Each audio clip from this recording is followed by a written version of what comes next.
യേശു കർത്താവ് രണ്ടാമതായി മടങ്ങി വരുന്നത് ഒരു അറേബ്യൻ മശിഹ ആയിട്ട് ആയിരിക്കുമോ? ഈ വിശ്വാസം ഉള്ളത് ഇസ്ലാം മത വിശ്വാസികളുടെ ഇടയിലാണ്.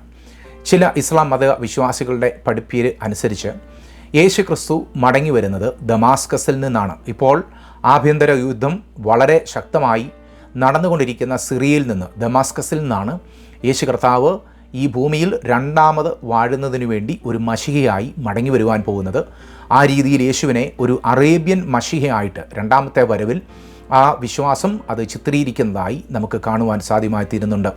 ഏതു മതത്തിനും ആരെയും കുറിച്ച് എങ്ങനെയും വിശ്വസിക്കുവാനുള്ള പൂർണ്ണ സ്വാതന്ത്ര്യം ഉണ്ട് എന്നുള്ളത് ഒക്കെ മനസ്സിലാക്കിക്കൊണ്ടും അതിനെ ആ സ്വാതന്ത്ര്യത്തെ ബഹുമാനിച്ചുകൊണ്ടും മാത്രമാണ് ഞാൻ ഈ ഒരു കാര്യത്തിൽ കുറച്ച് വ്യക്തത നൽകുവാനായി താല്പര്യപ്പെടുന്നത്. ഈ ഒരു കാര്യത്തെക്കുറിച്ച് ഇസ്ലാം മത വിശ്വാസികൾ പഠിപ്പിക്കുമ്പോൾ എല്ലാവരും ഇല്ല എങ്കിൽ കൂടെ അതിൻ്റെ എഴുത്തുകളിൽ വിശ്വസിക്കുന്നവർ, അതിൻ്റെ ആഴമായിട്ടുള്ള ആധികാരികമായിട്ടുള്ള എഴുത്തുകളിൽ, ഇസ്ലാം മത എഴുത്തുകളിൽ വിശ്വസിക്കുന്ന ചിന്തകന്മാരുടെ വിശ്വാസപ്രകാരമെങ്കിലും യേശു കർത്താവ് മടങ്ങി വരുവാനായി പോകുന്നത് ദമാസ്കസിൽ നിന്നാണ്.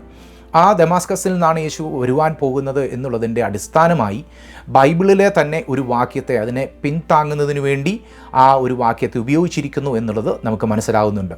മത്തായിയുടെ സുവിശേഷം 24-ാം അധ്യായം അതിൻ്റെ 25-ാമത്തെ വാക്യം ഞാൻ ഈ സമയം വായിക്കുന്നു.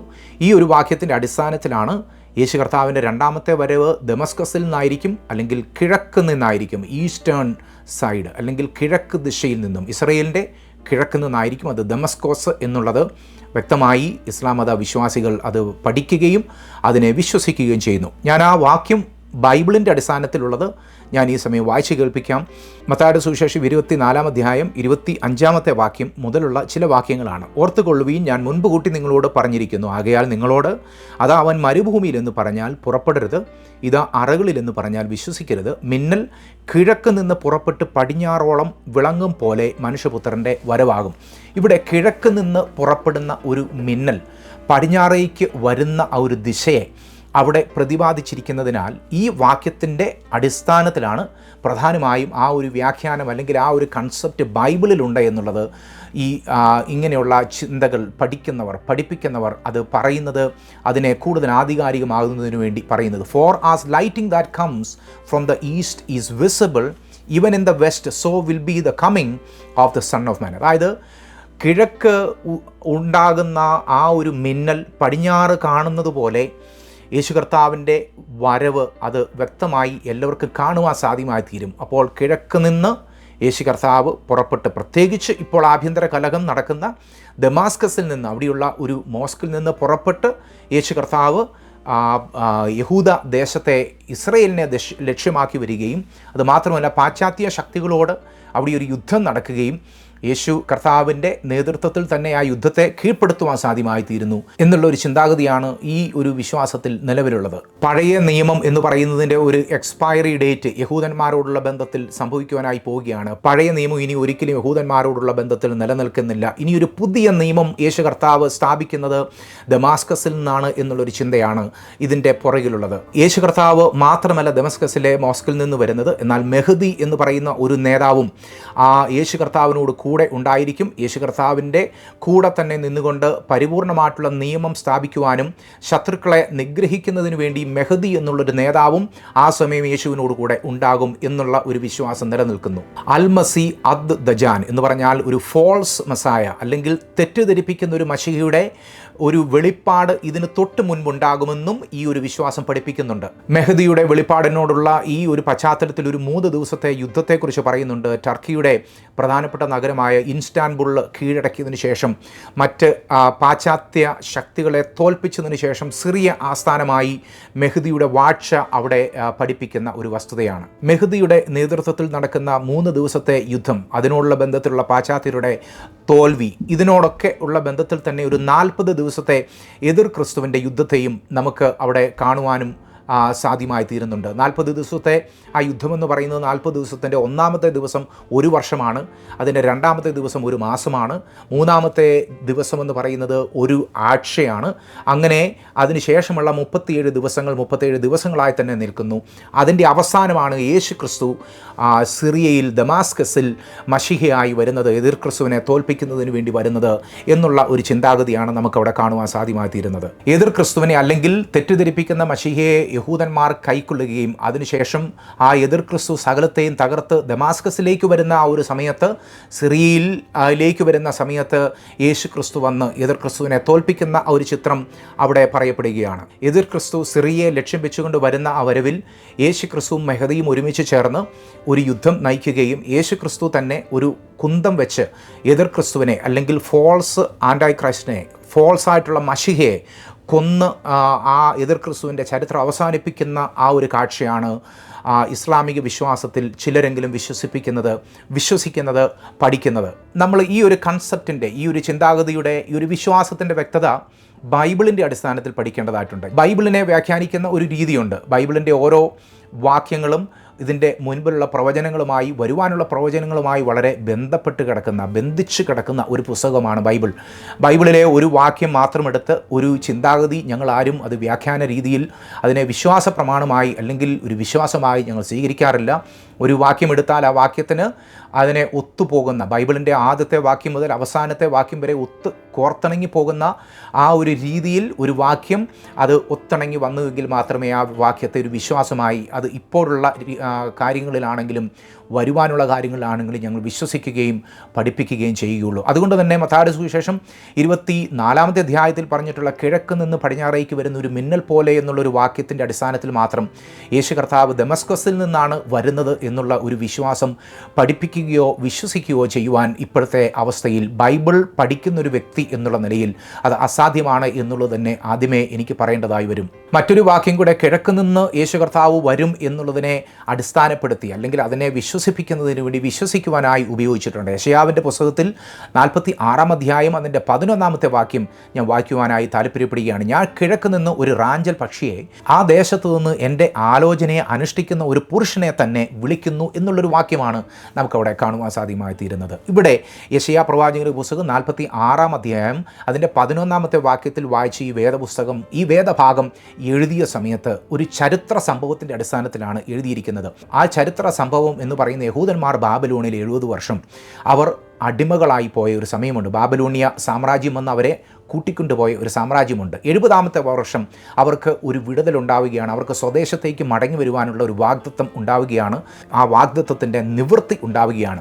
ആ നിവൃത്തി സംഭവിക്കുന്നതിന് വേണ്ടി ദൈവം കിഴക്ക് നിന്ന് ഒരു വ്യക്തിയെ അയച്ചിരുന്നു. കിഴക്കൻ നിന്ന് വരുന്ന സാമ്രാജ്യമായ പേർഷ്യൻ സാമ്രാജ്യത്തിൻ്റെ അധിപനായ, അതിൻ്റെ നായകനായ കോരശനെ അയക്കുന്ന ആ ഒരു സംഭവത്തിൻ്റെ പശ്ചാത്തലത്തിലാണ് യെശയ്യാ പ്രവാചകൻ്റെ പുസ്തകം തന്നെ എഴുതിയിട്ടുള്ളത്. അവിടെ പറഞ്ഞിട്ടുള്ള കിഴക്ക് നിന്ന് ഒരുവനെ വരുത്തും എന്ന് പറയുന്ന ഒരു വ്യക്തി, അദ്ദേഹം എൻ്റെ വചനങ്ങളെ അനുഷ്ഠിക്കും എന്ന് പറയുന്ന ഒരു വ്യക്തി ഒരു രീതിയിലും യേശുക്രിസ്തുവല്ല, അത് പേർഷ്യൻ രാജാവായ കോരശാണ്.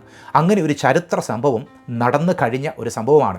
അവിടെ സംഭവിക്കുന്നത് എങ്ങനെയാണ്? യഹൂദന്മാർക്ക് ആ സമയത്ത് അവർ അടിമകളായിരുന്നു, ബാബിലോണിയ സാമ്രാജ്യത്തിൻ്റെ അടിമയിലായിരുന്നു.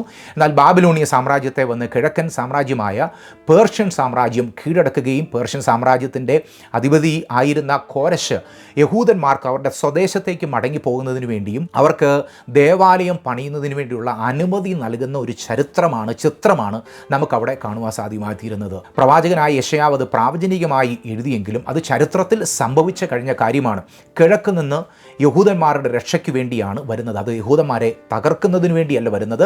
മറ്റുള്ള വിശ്വാസത്തിൽ നമ്മൾ കാണുന്നത് മെഹദിയോടുകൂടെ ചേർന്ന് യേശു ക്രിസ്തു വന്ന് എതിർ ക്രിസ്തുവിനെ തോൽപ്പിച്ചതിന് ശേഷം യഹൂദന്മാരെയും തോൽപ്പിച്ച് അവരെ നശിപ്പിച്ച് കളയുന്ന, പാശ്ചാത്യ ശക്തികളെ മുഴുവനും നശിപ്പിച്ച് കളയുന്ന ഒരു ചിത്രമാണ് നമുക്ക് അവിടെ കാണുവാൻ സാധ്യമായി തീരുന്നത്. അല്ല, ആ വിശ്വാസത്തിൽ നമുക്ക് അത് കേൾക്കുവാൻ സാധ്യമായി തീരുന്നത്. എന്നാൽ ഈ വേദഭാഗത്തിൽ നമുക്ക് കാണുന്നത് യഹൂദന്മാരുടെ രക്ഷയ്ക്ക് വേണ്ടി, അവർക്ക് സ്വദേശത്തേക്ക് മടങ്ങിപ്പോകുന്നതിന് വേണ്ടി, അവരുടെ വീണ്ടെടുപ്പിന് വേണ്ടി ദൈവം പേർഷ്യൻ രാജാവായ കോരശിനെ ഒരു അഭിഷക്തനായി അയക്കുന്ന ചിത്രമാണ്. അത് സംഭവിച്ചു കഴിഞ്ഞതാണ്. ഇനിയും സംഭവിക്കുവാൻ പോകുന്ന ഒരു സംഭവമായി, അതിന് ഭാവിയിൽ അർത്ഥമില്ലാത്ത ഒരു വേദഭാഗം തന്നെയാണ്. അത് പ്രവചനത്തിലുള്ളതായിരുന്നു, അത് പ്രവചനം നിറവേറിയ പ്രവചനമാണ്. ഇനിയും അത് സംഭവിക്കുകയില്ല. അതുകൊണ്ട് തന്നെയാണ് നമ്മൾ പറഞ്ഞത്, ബൈബിളിൻ്റെ ഒരു വാക്യത്തെ പശ്ചാത്തലത്തിൽ നിന്ന് അടർത്തി മാറ്റിയതിനു ശേഷം അതിനെ ഭാവിയിൽ നടക്കുവാൻ പോകുന്ന ഒരു വിശ്വാസമാണെന്ന് നമ്മൾ വിശ്വസിക്കുന്നത്, അത് ബൈബിളിൻ്റെ വ്യാഖ്യാന രീതിക്ക്, ബൈബിളിൻ്റെ നിശ്വാസീയതയ്ക്ക്, അതിൻ്റെ ആധികാരികതയ്ക്ക് ബദലായി നിൽക്കുന്ന ഒരു വ്യാഖ്യാന രീതി തന്നെയാണെന്ന് ഇവിടെ എനിക്ക് പറയേണ്ടതായി വരുന്നുണ്ട്. ബാബിലോണിയ സാമ്രാജ്യത്തെ തകർത്തതിനു ശേഷം വന്ന പേർഷ്യൻ രാജാവായ കോരശ് ഇസ്രയേലിന് ഇസ്രയേലിന് നഷ്ടമായ മഹത്വം തിരികെ നൽകി. ഇസ്രയേലിന് നഷ്ടമായ മഹത്വങ്ങളിൽ ഏറ്റവും പ്രധാനപ്പെട്ടതായിരുന്നു അവരുടെ ദേവാലയത്തിൽ അവർ ദൈവസന്നിധിയിൽ അവർ ആരാധിക്കുന്നതിന് വേണ്ടി മാത്രം ഉപയോഗിച്ചുകൊണ്ടിരുന്ന പാത്രങ്ങൾ മോഷ്ടിച്ചു കൊണ്ടുപോയത്, ബാബേൽ രാജാവ് മോഷ്ടിച്ചു കൊണ്ടുപോയത് പേർഷ്യൻ രാജാവായ കോരശ് തിരികെ നൽകി എന്നുള്ള ചിത്രം, അവർക്ക് നഷ്ടപ്പെട്ട മഹത്വത്തെ തിരികെ കൊടുത്തു എന്നുള്ള ചിത്രം ചരിത്രത്തിൽ നമുക്ക് കാണുവാൻ സാധ്യമായിത്തീരുന്ന ഒരു വസ്തുതയാണ്. അപ്പോൾ ഇവിടെ നമുക്ക് ആകെ കൂടെ ബൈബിളിൽ നിന്ന് യേശു ദമാസ്കസിൽ നിന്ന് വരും എന്നുള്ളതിൻ്റെ സൂചനയായി നിൽക്കുന്നത് ഏക വാക്യം മാത്രമാണ്. മത്തായിയുടെ സുവിശേഷം 24-ാം അധ്യായം അതിൻ്റെ 25-ാമത്തെ വാക്യം. അവിടെ ഉദ്ദേശിച്ചിട്ടുള്ളത് എന്താണ്? യേശു കർത്താവ് ദമാസ്കസിൽ നിന്ന് വരും എന്നുള്ള ഒരു വ്യാഖ്യാനമാണോ, അല്ലെങ്കിൽ ആ രീതിയാണോ അവിടെ അനുഷ്ഠിച്ചിട്ടുള്ളത്? അവിടെ യേശു കർത്താവ് പറയുവാൻ ആഗ്രഹിച്ച കാര്യം എന്താണ്? ഒലിവറ്റ് ഡിസ്ക്ലോഷർ എന്ന് പറയുന്ന ഒരു പ്രധാനപ്പെട്ട യേശു കർത്താവിൻ്റെ പഠിപ്പിക്കലുകളുടെ ഭാഗമാണ് ആ വേദഭാഗം. അതായത് നമ്മുടെ കർത്താവായ യേശു ക്രിസ്തു ക്രൂശീകരണത്തോടുള്ള ബന്ധത്തിൽ യേശു കർത്താവ് കാര്യങ്ങളെ പറയുമ്പോൾ ഭാവിയിൽ എന്ത് നടക്കുവാൻ പോകുന്നു എന്നുള്ള കാര്യങ്ങൾ സംസാരിക്കുവാൻ യേശു കർത്താവ് ശിഷ്യന്മാരെ ഒലിവുമലയിലേക്ക് കൊണ്ടുപോയി. ഒലിവുമലയിൽ യേശു കർത്താവ് ശിഷ്യന്മാർക്ക് നൽകുന്ന ഡിസ്ക്ലോഷറാണ്. യേശു കർത്താവ് അവരോട് പഠിപ്പിക്കുന്ന ഭാവിയുടെ ചില പഠിപ്പിക്കലുകളാണ് നമുക്കവിടെ കാണുവാൻ സാധ്യമായിരുന്നത്. യേശു കർത്താവ് വളരെ വ്യക്തമായി പറയുന്നുണ്ട്. ഈ വേദഭാഗം മുഴുവനും നമ്മൾ എടുത്തു നോക്കുകയാണെങ്കിൽ അവിടെ നമുക്ക് കാണുവാൻ സാധ്യമായിത്തീരുന്ന യഹൂദന്മാരുടെ യഥാസ്ഥാപനവും അവർക്ക് രാജ്യം തിരികെ കിട്ടുന്നതും യേശു കർത്താവ് അവരുടെ രാജാവാകുന്നതുമായിട്ടുള്ള ചിത്രമാണ്. അല്ലാതെ നമ്മൾ ഇതിന് മുൻപ് ഞാൻ പറഞ്ഞ വിശ്വാസത്തിൽ അവർ വിശ്വസിക്കുന്നത് പോലെ അവിടെ യഹൂദന്മാരുടെ തകർച്ചയ്ക്ക് വേണ്ടിയുള്ള ഒരു കാര്യമല്ല യേശു കർത്താവ് പഠിപ്പിക്കുന്നത്. യേശു കർത്താവ് നേരിട്ട് പഠിപ്പിക്കുകയാണ്. യേശു കർത്താവ് പറയുകയാണ്, ഈ അനേക കാര്യങ്ങൾ, യുദ്ധങ്ങളും അങ്ങനെയുള്ള ക്ഷാമങ്ങളും ഒക്കെ സംഭവിച്ചതിന് ശേഷം ഞാൻ മഹത്വത്തിൽ ഈ ഭൂമിയിൽ വന്ന് ചിതറിപ്പോയ എല്ലാവരെയും ഒരുപോലെ ചേർക്കുന്ന ഒരു കാലഘട്ടത്തിൽ ഇസ്രയേലിന് മടങ്ങിപ്പോയ മഹത്വത്തെ ഞാൻ തിരികെ നൽകുന്ന ഒരു കാര്യമാണ് യേശു കർത്താവ് അവിടെ പഠിപ്പിക്കുന്നത്. അതാണ് അതിൻ്റെ പശ്ചാത്തലം എന്ന് പറയുന്നത്. ആ പശ്ചാത്തലത്തിൽ യേശു കർത്താവ് പറയുകയാണ്, കിഴക്ക് നിന്ന് പടിഞ്ഞാറേക്ക് വരുന്ന ഒരു മിന്നൽ പോലെ ഞാൻ വരുമെന്ന് പറയുന്ന ആ ഒരു വാക്യം മാത്രം എടുത്ത് ബാക്കിയുള്ള പശ്ചാത്തലങ്ങളും അതിൻ്റെ കോണ്ടെക്സ്റ്റും നമ്മൾ മറന്നതിന് ശേഷം നമ്മളൊരു വ്യാഖ്യാനത്തിന് മുതിരരുത്. അത് വ്യക്തമായിട്ടുള്ള നീതിപൂർവമായിട്ടുള്ള ബൈബിൾ വ്യാഖ്യാന രീതിയല്ല. അങ്ങനെയെങ്കിൽ ഇവിടെ ഒരു ചോദ്യമുണ്ട്, യേശു കർത്താവ് എന്താണ് ഇതുകൊണ്ട് അർത്ഥമാക്കിയത്? യേശു കർത്താവ് അർത്ഥമാക്കിയത് മറ്റൊന്നുമല്ല. ഈ കാര്യങ്ങളൊക്കെ സംഭവിക്കുവാനായി പോകുന്നു. അതിൻ്റെ ഇടയിൽ യേശു ഒരു ഉപമ ഉപയോഗിച്ചതാണ്. ആ ഉപമയെന്ന് പറയുന്നത്, അത് കിഴക്ക് നിന്ന് ഒരു മിന്നൽ വന്ന് പടിഞ്ഞാറേക്ക് വന്ന് അത് ഇടിമിന്നലായി വന്ന് അത് മഴയും തണ്ടറും ഒക്കെയായി ഈ ദേശം മുഴുവനും കാണത്തക്ക രീതിയിൽ വിസിബിൾ ആകുന്നത് പോലെ ഞാൻ വരും എന്നുള്ളതാണ് യേശു കർത്താവ് അവിടെ പറയുന്ന കാര്യം. അതേ വേദഭാഗത്തിൻ്റെ തന്നെ 30-ാമത്തെ വാക്യം ഞാൻ വായിക്കുകയാണ്. അത് വരുന്നത് യേശു കർത്താവ് എങ്ങനെ ആകാശമേഘങ്ങളിൽ വരുമെന്നാണ് പറഞ്ഞിട്ടുള്ളത്. കിഴക്ക് നിന്ന് വരുമെന്നല്ല പറഞ്ഞിട്ടുള്ളത്. കിഴക്ക് നിന്ന് പടിഞ്ഞാറേക്ക് എന്നുള്ളത് ഒരു ഉപമ മാത്രമാണ്. എന്നാൽ ആകാശമേഘങ്ങളിലായിരിക്കും ഞാൻ വരുന്നതെന്ന് അതിൻ്റെ 30-ാമത്തെ വാക്യം ഇങ്ങനെ പറയുന്നു. അന്ന് ഭൂമിയിലെ സകല ഗോത്രങ്ങളും പ്രലാപിച്ചും കൊണ്ട് മനുഷ്യപുത്രൻ ആകാശത്തിലെ മേഘങ്ങളിന്മേൽ മഹാശക്തിയോടും തേജസ്സോടുകൂടെ വരുന്നത് കാണും. യേശു കർത്താവ് എങ്ങനെ വരുന്നു എന്നുള്ളത് അത് ഉപമകളില്ലാതെ പറഞ്ഞിട്ടുള്ളത് താഴെയാണ്. ഉപമയോടുകൂടെ പറഞ്ഞിട്ടുള്ളത് കിഴക്ക് നിന്ന് പടിഞ്ഞാറേക്ക് മിന്നൽ വരുന്ന പോലെ വരും. എന്നാൽ ഉപമയില്ലാതെ വളരെ വ്യക്തമായി യേശു പറയുകയാണ്, ആകാശ മേഘങ്ങളിൽ സർവ്വശക്തിയോടും സർവ്വമഹത്വത്തോടും കൂടെ എല്ലാവരും കാണത്തക്ക രീതിയിൽ വരും എന്നവിടെ വ്യക്തമാക്കിയിരിക്കുന്നതിനാൽ കിഴക്ക് നിന്ന് എന്ന് പറയുമ്പോൾ അതിൻ്റെ അർത്ഥമെന്ന് പറയുന്നത് കിഴക്ക് നിന്ന് ആ ഒരു ലൊക്കേഷനിൽ നിന്ന് വരുമെന്നുള്ളതല്ല. കിഴക്ക് നിന്ന് പടിഞ്ഞാറേക്ക് മിന്നൽ വരുന്നത് പോലെ എന്നവിടെ പറഞ്ഞിട്ടുണ്ട്. അതൊരു ഉപമ മാത്രമാണ്. ആ വരുന്ന രീതിയാണ്, അതിൻ്റെ വേഗതയാണ് പറഞ്ഞിട്ടുള്ളത്, അതിൻ്റെ വിസിബിലിറ്റിയാണ് പറഞ്ഞിട്ടുള്ളത് എന്നുള്ളത് നമുക്ക് മനസ്സിലാകും. എന്നാൽ യേശു കർത്താവ് വരുന്നത് ആകാശമേഘങ്ങളിൽ എല്ലാവരും കാണത്തക്ക രീതിയിൽ ആണ് വരുന്നത് എന്നുള്ളതാണ് ബൈബിൾ നമ്മളോട് പറയുന്ന വസ്തുത.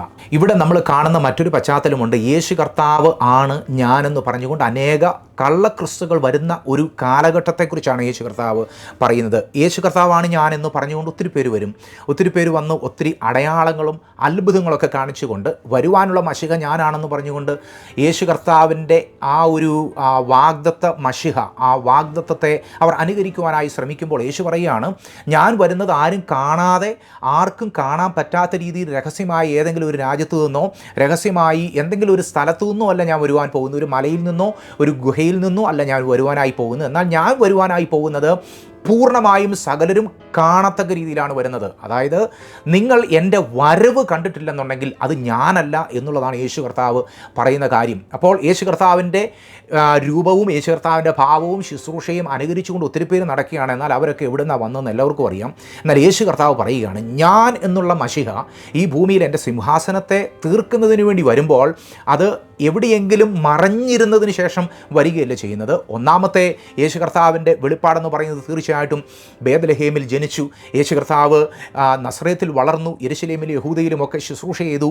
അത് പലരും അറിയുന്നതിന് വേണ്ടി സമയമെടുത്തു. യേശു കർത്താവിൻ്റെ ജനന സ്ഥലമൊക്കെ അത് കൃത്യമായി അറിയുന്നതിന് വേണ്ടി കൺഫ്യൂഷൻസുമൊക്കെ അതിൻ്റെ ഇടയിലുണ്ടായിരുന്നു. യേശു കർത്താവ് ഇവിടെ തന്നെ അല്ലായിരുന്നോ ഉണ്ടായിരുന്നത് എന്നുള്ള ചോദ്യങ്ങളൊക്കെ ഉണ്ട്. എന്നാൽ രണ്ടാമത് യേശു കർത്താവ് വരുമ്പോൾ അങ്ങനെയുള്ള ചോദ്യങ്ങൾ ഒന്നും തന്നെയില്ല. കള്ളക്രിസ്തുക്കൾ മറിഞ്ഞിരുന്നു വരുന്നത് പോലെയല്ല യേശു കർത്താവ് വരുവാനായി പോകുന്നത്. യേശു കർത്താവ് തൻ്റെ രാജ്യത്വം ഈ ഭൂമിയിൽ സ്ഥാപിക്കുന്നതിന് വേണ്ടി വരുമ്പോൾ അത് ഈ ഭൂമിയിലുള്ള സകല കണ്ണുകളും അത് കാണും എന്നുള്ളതാണ് യേശു പറയുന്നത്.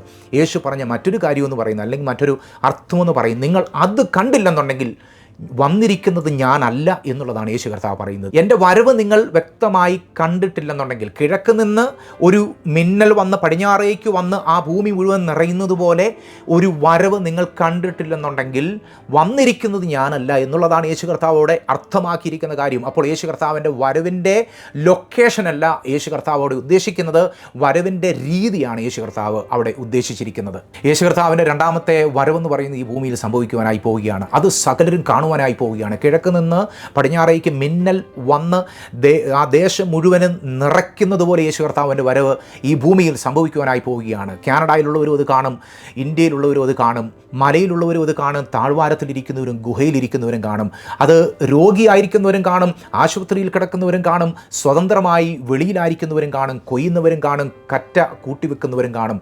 അത് മറഞ്ഞിരിക്കുന്ന ഒരു മനുഷ്യനും ആ ഒരു ചിത്രം മറഞ്ഞിരിക്കുവാൻ ഈ ഭൂമിയിൽ ആരും കാണുകയില്ല. എല്ലാവരും കാണത്തക്ക രീതിയിൽ യേശു കർത്താവ് ഈ ഭൂമിയിൽ വരുവാനായി പോവുകയാണ്. അവിടെ ഇങ്ങനെയാണ് പറഞ്ഞിട്ടുള്ളത്, as the lightening that comes from the east is visible in the west. വളരെ വ്യക്തമാണത്. അതായത് അവിടെ കിഴക്ക് നിന്ന് വരുന്ന ആ ഒരു മിന്നലിനെ പടിഞ്ഞാറ് കാണുന്നത് പോലെ എൻ്റെ വരവുണ്ടാകുമെന്നാണ് യേശു കർത്താവ് പറഞ്ഞിട്ടുള്ളത്. ഒരു രീതിയിലും അത് യേശു കർത്താവ് വരുന്ന ഒരു പട്ടണത്തിൻ്റെയോ അല്ലെങ്കിൽ വരുന്ന ഒരു ദേശത്തിൻ്റെയോ ദിശയല്ല അവിടെ യേശു കർത്താവ് ഉദ്ദേശിച്ചിട്ടുള്ളത്. ഞാനിത് വ്യാഖ്യാനിക്കുന്നത് യേശു കർത്താവ് ഇതിന് മുൻപ് പറഞ്ഞിട്ടുള്ള വാക്യങ്ങൾ, ഇതിന് ശേഷം പറഞ്ഞിട്ടുള്ള വാക്യങ്ങളുടെയും ബൈബിളിൻ്റെ മുഴുവനുള്ള ആ ചിന്താഗതികളുടെയും വിശ്വാസത്തിൻ്റെയും അടിസ്ഥാനത്തിലാണ്. ഈ ഒരു ഒറ്റ വാക്യത്തിൽ നിന്ന് യേശു കർത്താവ് വരുന്നത് ദമാസ്കസിൽ നിന്നാണ് എന്ന് നമുക്കൊരിക്കലും പറയുവാനേ സാധ്യമാവുകയില്ല. കിഴക്ക് നിന്ന് പടിഞ്ഞാറേക്ക് വരുന്ന മിന്നൽ വരുന്നത് പോലെ വരുമെന്ന് പറയുമ്പോൾ യേശു കർത്താവിൻ്റെ വരവിൻ്റെ വിസിബിലിറ്റി അതിനെയാണ് കാണിക്കുന്നത്. എല്ലാവരും യേശു കർത്താവിൻ്റെ വിസിബിൾ ആയിട്ടുള്ള ആ വരവ് കാണും. രണ്ടാമത് പറയുന്നത് യേശു കർത്താവിൻ്റെ ആ വരവിൻ്റെ സ്പീഡ്. അതായത് യേശു കർത്താവിൻ്റെ വരവെന്ന് പറയുന്നത് അത് ഗ്രാജുവലായിട്ട് നടക്കുന്ന ഒരു കാര്യമല്ല, രാവിലെ തുടങ്ങി വൈകിട്ട് വരെ ഉള്ള ഒരു നീണ്ട ഒരു സംഭവമല്ല. എന്നാൽ വളരെ പെട്ടെന്ന് തന്നെ അതിൻ്റെ സ്പീഡിനെ കുറിച്ച് പറയുകയാണ്. മറ്റൊരു കാര്യമെന്ന് പറയുന്നത് ആ വരവിൻ്റെ ശക്തിയാണ്. ആ മിന്നൽ ഒരു ദേശത്തേക്ക് വരുന്ന സമയത്ത് ഒരു വലിയ ശക്തിയോടുകൂടിയാണ് വരുന്നത്. ഏത് വലിയ ശക്തിയുള്ള വ്യക്തിയാണെങ്കിൽ പോലും ആ മിന്നലിൻ്റെ മുൻപിൽ ഒന്ന് കാലിടറും. അതുപോലെ തന്നെ യേശു കർത്താവ് ഈ ഭൂമിയിൽ തൻ്റെ രാജ്യത്വം സ്ഥാപിക്കുന്നതിനു വേണ്ടി മഹത്വത്തിൽ പ്രത്യക്ഷപ്പെടുന്ന സമയത്ത് അത് ശക്തിയോടുകൂടിയുള്ള വചനമാണെന്ന് ദൈവത്തിൻ്റെ വചനം പറയുകയാണ്. അത് മാത്രമല്ല ഇതിൻ്റെ ഇമ്പാക്റ്റിനെ കുറിച്ച്, അതിൻ്റെ ടെറിഫയിങ് ഇമ്പാക്റ്റിനെ കുറിച്ച് അവർ പറയുന്നുണ്ട്. യേശു കർത്താവിൻ്റെ മഹത്വത്തിലുള്ള ആകാശത്തിലുള്ള എല്ലാവരും കാണത്തക്ക രീതിയിലുള്ള പെട്ടെന്നായിട്ടുള്ള സഡൻ ആയിട്ടുള്ള യൂണിവേഴ്സലി വിസിബിൾ ആയിട്ടുള്ള ഈ ഒരു വരവിനെ പ്രതീക്ഷിക്കാതെ ഇരിക്കുന്നവരെ സംബന്ധിച്ചിടത്തോളം അതൊരു ടെറിഫയിങ് ഇൻസിഡൻ്റ് ആയിരിക്കും. അത് ഭയാനകമായിരിക്കും. അവരെ സംബന്ധിച്ച് അവർ ഭീതിയിലായിരിക്കും. അത് യേശു കർത്താവിനെ നിരാകരിച്ചും തള്ളിപ്പറഞ്ഞുകൊണ്ട് ജീവിക്കുന്ന ഒരു ജനതയെ സംബന്ധിച്ചിടത്തോളം അതൊരു ഭയാനകമായിട്ടുള്ള ദിവസം തന്നെയായിരിക്കും. അങ്ങനെയെങ്കിൽ ഒരു ചോദ്യം നിലനിൽക്കുന്നുണ്ട്, എവിടെ നിന്നാണ് യേശു കർത്താവ് വരുവാനായി പോകുന്നത്? എവിടെയാണ് യേശു കർത്താവ് വരുവാനായി പോകുന്നത്? കിഴക്ക് നിന്ന് ഒരു മിന്നൽ പുറപ്പെട്ട് പടിഞ്ഞാറേക്ക് വരുന്ന രീതിയിൽ വിസിബിളായി യേശു കർത്താവ് വരുന്നു. അങ്ങനെയെങ്കിൽ എവിടേക്കാണ് യേശു കർത്താവ് വരുന്നത്? ഒരു ലൊക്കേഷൻ ബൈബിൾ പറഞ്ഞിട്ടുണ്ടോ? ബൈബിളിൽ അതിൻ്റെ കൃത്യമായ ഒരു ലൊക്കേഷൻ പറഞ്ഞിട്ടുണ്ട് എന്നുള്ളതിനാൽ തന്നെ ഈ ഒരു കാര്യത്തെ ഞാൻ വീണ്ടും ആവർത്തിക്കുകയാണ്. യേശു കർത്താവ് വരുന്നത് ഒരു രീതിയിലും കിഴക്ക് നിന്നല്ല. യേശു കർത്താവ് ദമസ്കസിൽ നിന്നല്ല വരുവാൻ പോകുന്നത്, സിറിയയിൽ നിന്നല്ല വരുവാൻ പോകുന്നത്.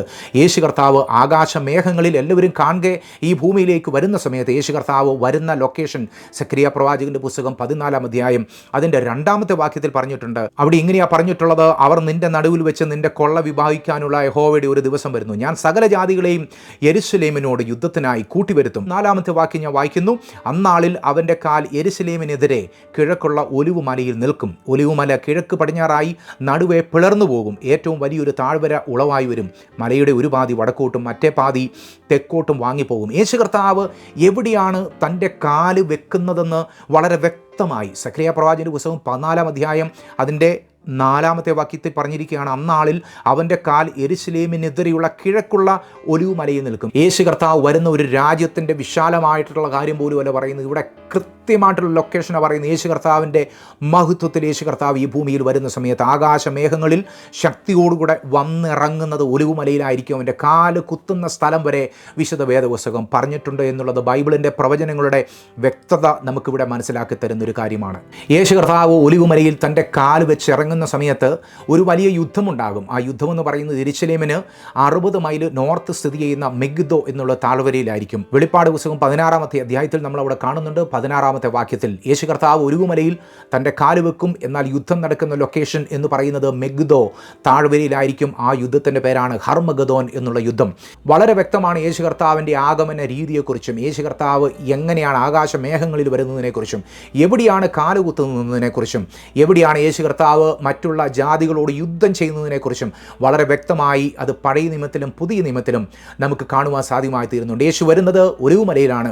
യേശു കർത്താവ് സകല ജാതികളെയും തനിക്കെതിരെ യുദ്ധത്തിനായി കൂട്ടുന്നത് മെഗ്ദോ താഴ്വരയിലാണ്. ഹർമഗദോൻ എന്നുള്ള ആ ഒരു യുദ്ധം അവിടെ നടക്കുന്ന സമയത്ത് ആ ഒരു സൈന്യത്തെ നയിക്കുന്നതിന് വേണ്ടി ഈ ഭൂമിയിൽ നിൽക്കുന്ന വ്യക്തി എതിർ ക്രിസ്തു എന്ന് പറയുന്ന കള്ളക്രിസ്തു തന്നെയാണ്. എതിർ ക്രിസ്തുവിനെയും എതിർ ക്രിസ്തുവിൻ്റെ കൂട്ടാളിയായ കള്ളപ്രവാചകനെയും യേശു കർത്താവ് തൻ്റെ വായിൽ നിന്ന് വരുന്ന വചനം കൊണ്ട് വെട്ടിക്കളയുന്നു എന്നുള്ളതാണ് നമുക്കിവിടെ കാണുവാൻ സാധ്യമായി തീരുന്നത്. യേശു കർത്താവ് എതിർ ക്രിസ്തുവിനെയും കള്ളപ്രവാചകനെയും തീയും ഗന്ധവും കത്തുന്ന തീപ്പൊയിലേക്ക് എന്നേക്കുമായി തള്ളിയിടും എന്നുള്ള ഒരു ചിത്രമാണ് നമുക്കവിടെ കാണുവാൻ സാധ്യമായി തീരുന്ന കാര്യം. ചുരുക്കമായി പറയുകയാണെങ്കിൽ യേശു കർത്താവിൻ്റെ ഒലിവറ്റ് ഡിസ്ക്ലോഷറിൽ അല്ലെങ്കിൽ ഒലിവുമലയിലുള്ള യേശു കർത്താവിൻ്റെ ഈ പ്രഭാഷണത്തിൽ യേശു പറഞ്ഞിട്ടുള്ള കിഴക്ക് നിന്ന് പടിഞ്ഞാറേക്ക് മിന്നൽ പോലെ എന്ന് പറഞ്ഞിട്ടുള്ള ഒരു വേദഭാഗത്തിൻ്റെ അടിസ്ഥാനത്തിൽ ഒരു രീതിയിലും നമുക്ക് തെളിയിക്കാൻ പറ്റാത്ത ഒരു കാര്യമാണ് യേശു കർത്താവ് ദമാസ്കസിൽ വരുമെന്ന് അല്ലെങ്കിൽ യേശു കർത്താവ് സിറിയയിൽ വരുമെന്നുള്ളത്. അങ്ങനെ ഒരു സംഭവം ഭാവിയിൽ സംഭവിക്കുവാൻ തന്നെ പോകുന്നില്ല എന്നുള്ളത് ബൈബിളിൻ്റെ പ്രവചനങ്ങളുടെ അടിസ്ഥാനത്തിൽ ഞാനിപ്പോൾ പറയുകയാണ്. അത് പറയുന്ന സമയത്ത് തന്നെ വളരെ വ്യക്തമായി യേശു കർത്താവ് പറയുന്നത്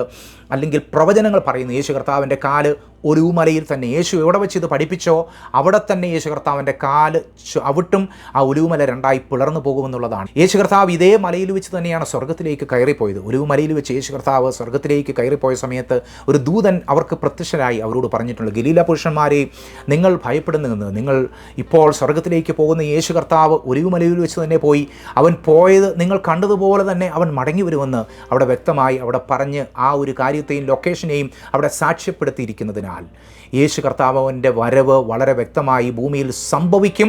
അത് സംഭവിക്കുന്ന ലൊക്കേഷനും വളരെ വ്യക്തമായി പറഞ്ഞിട്ടുണ്ട്. സത്യമാണ്, അത് കിഴക്ക് നിന്ന് ഒരു മിന്നൽ വന്ന് പടിഞ്ഞാറേക്ക് വന്ന് സകലരും കാണത്തക്ക രീതിയിൽ വിസിബിളായിട്ട് വളരെ സ്പീഡായിട്ട് അത് ഈ ഭൂമിയിലുള്ള സകലരും അത് പ്രതീക്ഷിക്കാത്ത സകലരും ഭയന്നു പോകുന്ന രീതിയിലായിരിക്കും എന്നുള്ളത് തന്നെ ഒരു സത്യം തന്നെയാണ്. ആ വരവിൽ യഹൂദന്മാരുടെ തകർച്ചയല്ല, യഹൂദന്മാരുടെ വീണ്ടെടുപ്പും അവരുടെ രാജ്യത്തിൻ്റെ റെസ്റ്റോറേഷനും പുനഃസ്ഥാപനവും നടക്കുമെന്നുള്ളത് തന്നെയാണ് നമുക്കിവിടെ മനസ്സിലാക്കുവാൻ സാധ്യമായി തീരുന്നത്. യേശു കർത്താവ് ഈ ഭൂമിയിലേക്ക് വന്നത് നിങ്ങളെ ആ രാജ്യത്തിൽ ചേർക്കുന്നതിന് വേണ്ടിയാണ്. ആകാശമേഘങ്ങളിൽ യേശു വരുന്ന സമയത്ത് അതിന് നിങ്ങൾക്കും ഒരു പാർട്ടിസിപ്പേഷൻ ഉണ്ടാകുവാൻ, പങ്കാളിത്തം ഉണ്ടാകുവാൻ, ആ റൂളിങ്ങിൽ നിങ്ങൾക്കും ഒരു ഭാഗമായി തീരുന്നതിന് വേണ്ടിയുള്ള ഇൻവിറ്റേഷനാണ് വിശുദ്ധ വേദപുസ്തകത്തിലൂടെ യേശു കർത്താവ് നമുക്ക് നൽകുന്നത്. സ്വർഗ്ഗത്തിലെ ദൈവം നമുക്ക് ആ സ്നേഹം നമ്മുടെ മേൽ ചൊരിഞ്ഞ സമയത്ത് അതിനെ നമ്മൾ നിരാകരിച്ച് കളയരുത്.